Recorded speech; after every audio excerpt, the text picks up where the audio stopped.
Voici notre seconde capsule qui porte sur les types de logements offerts aux locataires et en particulier aux locataires aînés dans notre région.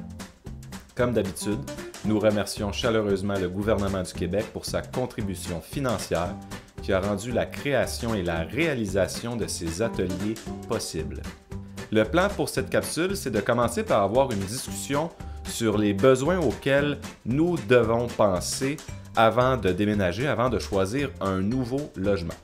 Par la suite, nous allons étudier 5 types de logements qui sont disponibles dans la région.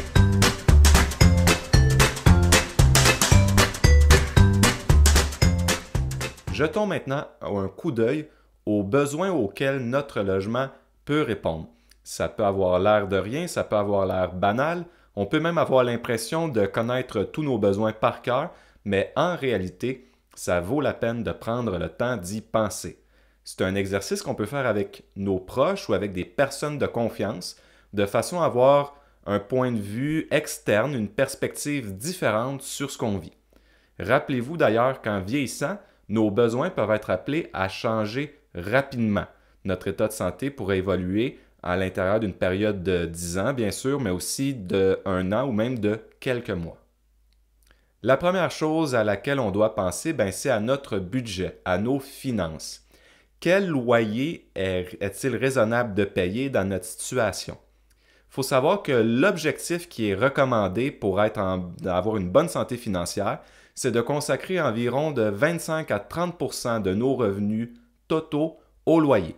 Par exemple, si je gagne 2 000 $ par mois, je vais tâcher de consacrer au plus 600 $ par mois au loyer.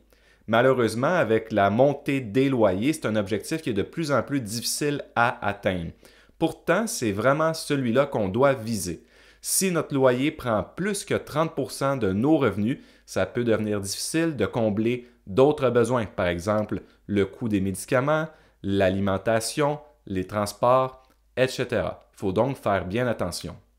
Naturellement, si l'immeuble dans lequel on habite offre plusieurs services, par exemple si on habite en résidence pour aînés, en RPA, dans laquelle on nous offre 2 repas par jour, un service d'entretien ménager, des soins de santé, ce qu'on va donner à chaque mois à la RPA, c'est-à-dire le loyer en plus du coût des services, va dépasser 30 % de nos revenus. C'est normal puisque la RPA va aussi répondre à d'autres besoins.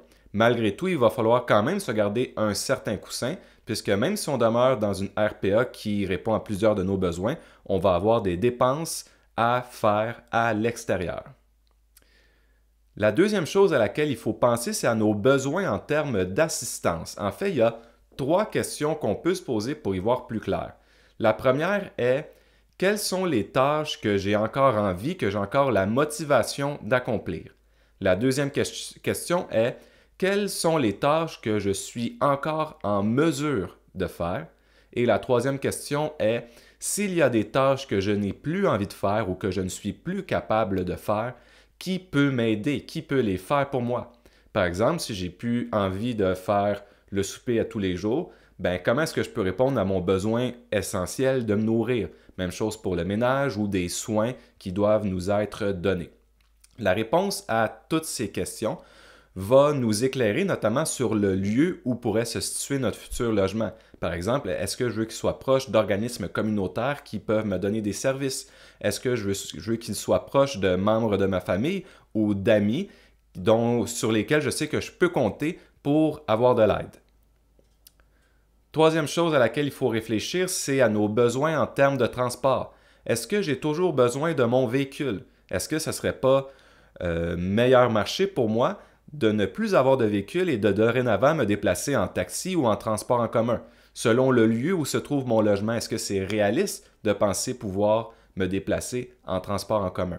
Là encore, la réponse à ces questions va avoir un impact sur le lieu de notre futur logement. Quatrième élément auquel il faut réfléchir, c'est notre accès aux services.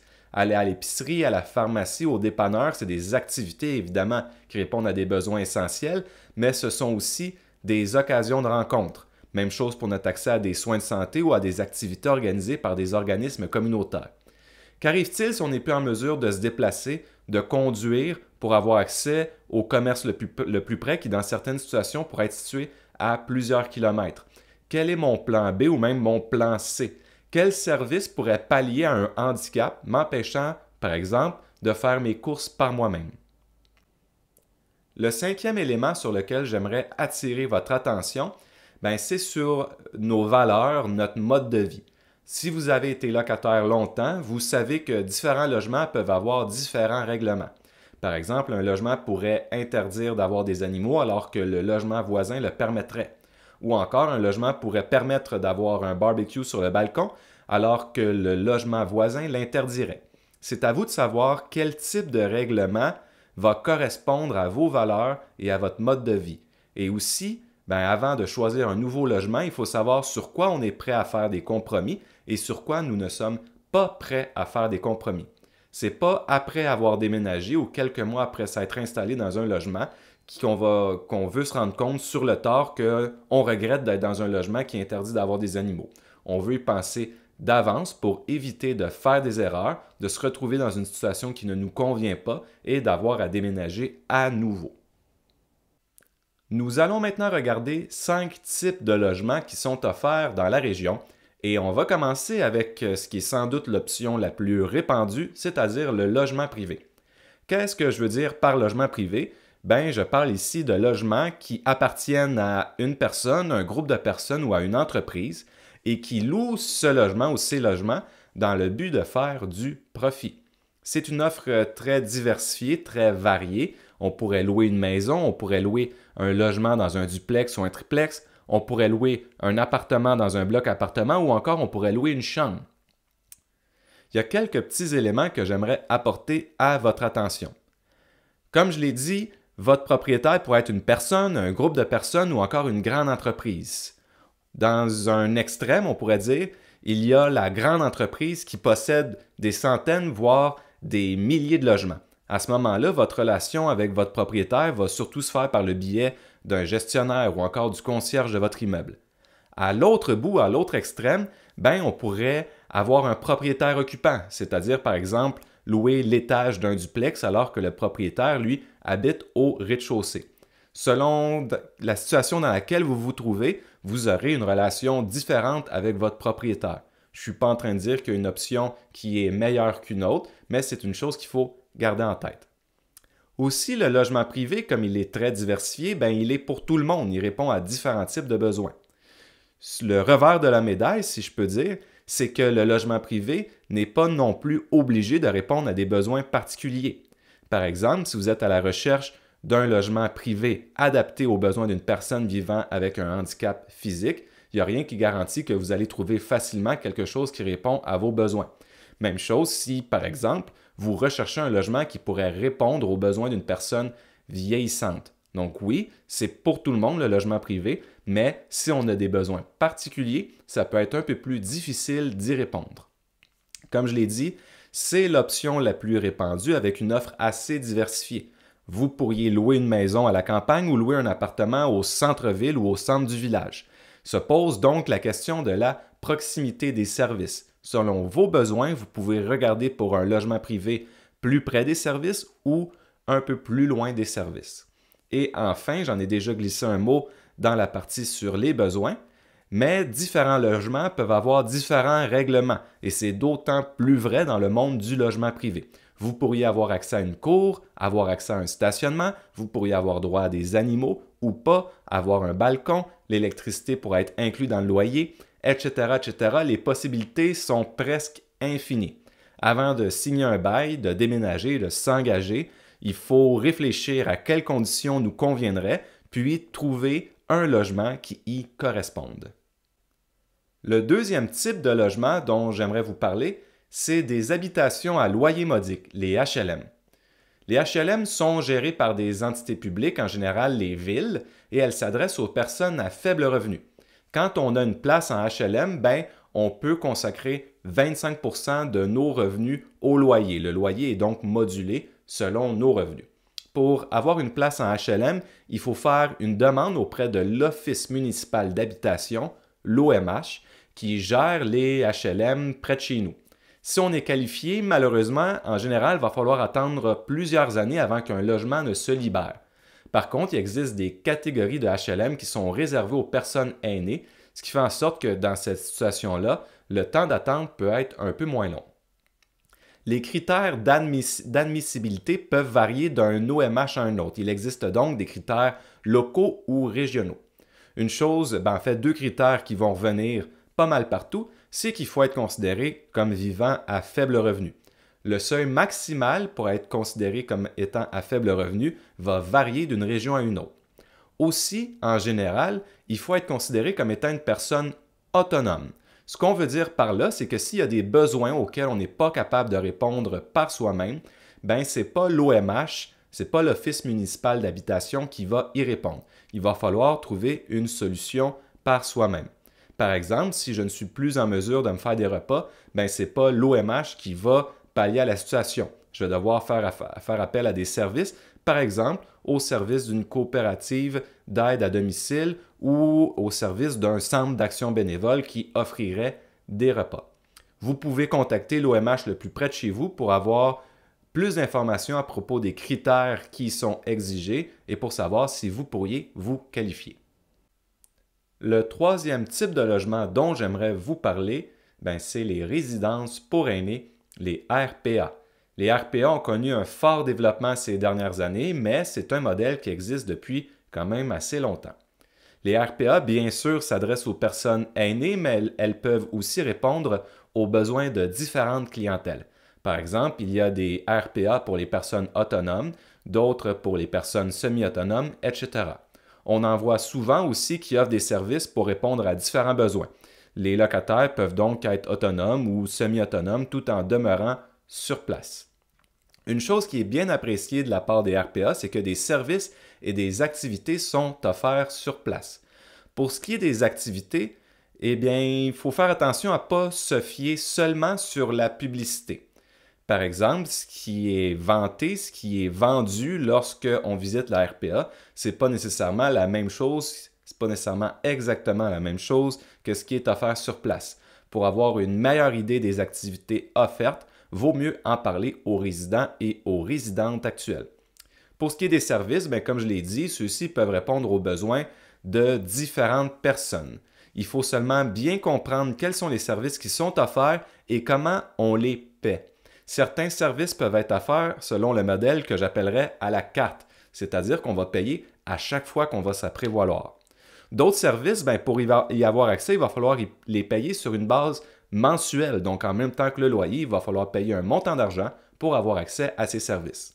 Et il y a certains services qu'on va payer en même temps que le loyer, mais qu'on va devoir également payer à la carte. Il faut donc faire bien attention pour savoir si les services offerts correspondent bel et bien à nos besoins et pour bien comprendre aussi la façon dont on va les payer. Troisième point que j'aimerais souligner par rapport au RPA, c'est qu'il faut faire bien attention au budget. Je l'ai dit tantôt quand on parlait des besoins, c'est bien beau, les RPA peuvent répondre à plusieurs d'entre eux, mais il y aura toujours des dépenses qui vont rester à faire à l'extérieur de la RPA.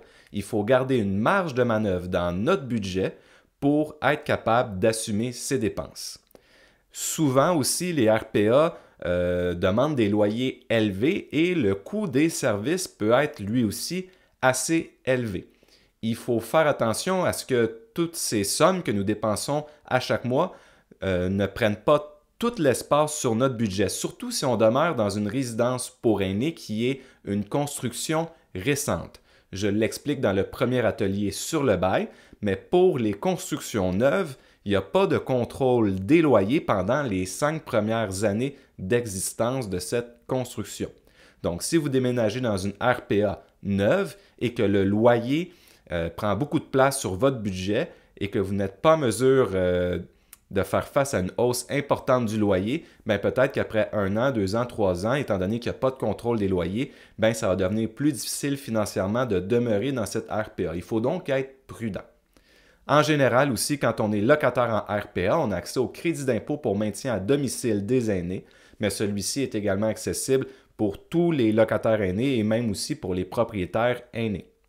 Enfin, comme je l'ai dit dans la première capsule d'introduction, Action Logement Lanaudière est là pour promouvoir et défendre les droits des locataires. Mais pour les personnes qui demeurent en résidence pour aînés certifiées, c'est-à-dire des résidences pour aînés reconnues par le ministère de la Santé et des Services sociaux, vous devez faire appel au Centre d'aide et d'accompagnement aux plaintes, le CAAP, pour faire valoir vos droits. Le quatrième type de logement dont nous allons parler, c'est le logement communautaire et social. On va parler en particulier de deux modèles. Premièrement, il existe ce qu'on appelle des coopératives d'habitation. Dans une coopérative d'habitation, il n'y a pas de propriétaire privé. Ce sont les membres de la coopérative, c'est-à-dire les locataires, qui gèrent, qui administrent au quotidien l'immeuble et les logements. Les coopératives ne visent pas de clientèle en particulier, mais il existe des coopératives qui visent particulièrement les locataires aînés. Comme vous pouvez vous en douter, habiter en coopérative, ça demande de l'implication étant donné que ce sont les membres, les locataires eux-mêmes et elles-mêmes qui gèrent la coop. Ça veut dire que vous allez devoir participer à des assemblées générales annuelles, vous serez peut-être membre du conseil d'administration qui se réunit sur une base régulière, vous serez peut-être responsable de la comptabilité, du déneigement, de la plomberie, etc. Donc, il faut être prêt à s'impliquer. La question se pose donc à savoir si les coopératives d'habitation sont adaptées aux aînés. Ça se peut qu'en vieillissant, il y ait des tâches qu'une personne ne soit plus en mesure d'accomplir ou qu'elle n'ait plus envie d'accomplir. Il faut savoir qu'en coopérative, quand on n'est plus en mesure de participer à la gestion collective de l'immeuble, à la gestion collective des logements, on peut perdre notre statut de membre. Lorsqu'on perd notre statut de membre en coopérative, on n'aura peut-être plus accès au loyer préférentiel qui fait en sorte que c'est intéressant de demeurer dans une coop, étant donné que le loyer en général il est moins cher que sur le marché privé. Une autre conséquence grave qui pourrait arriver si on perd notre statut de membre, c'est de devoir quitter notre logement après quelques mois. Le deuxième type de logement communautaire et social dont j'aimerais vous parler, c'est les organismes à but non lucratif d'habitation, les OBNL d'habitation. Il s'agit de logements qui sont détenus et gérés par la société civile, par exemple un organisme communautaire, et qui visent une population cible. Ça pourrait être les personnes à faible revenu, les mères monoparentales à faible revenu ou encore les personnes en situation d'itinérance qui sont dans un projet de réinsertion en logement. Ça pourrait aussi être d'autres populations cibles. Un modèle émergent, c'est les organismes à but non lucratif résidences pour aînés, les OBNL RPA. Il s'agit donc d'RPA, comme ce qu'on vient d'étudier, mais plutôt que d'être détenus par des intérêts privés qui visent à faire du profit, ces RPA appartiennent à des organismes communautaires et visent à répondre aux besoins de la population, en particulier des aînés, et visent également à rendre le modèle des RPA accessible pour les aînés à plus faible revenu. Comme j'ai dit, c'est un modèle émergent qui est appelé à se développer au cours des prochaines années. Le dernier type de logement dont j'aimerais vous parler, c'est l'hébergement en établissement de santé. On peut parler des CHSLD, les centres d'hébergement de soins de longue durée, les RI, les ressources intermédiaires et les RTF, les ressources de type familial, qui sont différents types d'hébergement offerts aux personnes ayant différents types de besoins. En général, ces services sont publics avec un loyer modulable, c'est-à-dire que le loyer va être adapté aux revenus d'une personne. Pour avoir une place dans ce type d'hébergement, il faut avoir des besoins particuliers et c'est le réseau de la santé qui va décider si oui ou non on peut y avoir accès. À noter aussi que les établissements de santé, les hébergements en établissement de santé ne sont pas sous la coupe du tribunal administratif du logement. J'ouvre une parenthèse, même si on est à la fin de la capsule, le tribunal administratif du logement, qu'on appelle également le TAL, le TAL, c'est le nouveau nom de la Régie du logement depuis août 2020. Je ferme la parenthèse, donc les établissements de santé ne sont pas régis par le TAL, ils sont régis naturellement par le ministère de la Santé et des Services sociaux. Pour faire valoir vos droits, vous pourriez faire appel au service du CAAP, du Centre d'aide et d'accompagnement aux plaintes, tout comme pour les personnes qui sont en résidence pour aînés.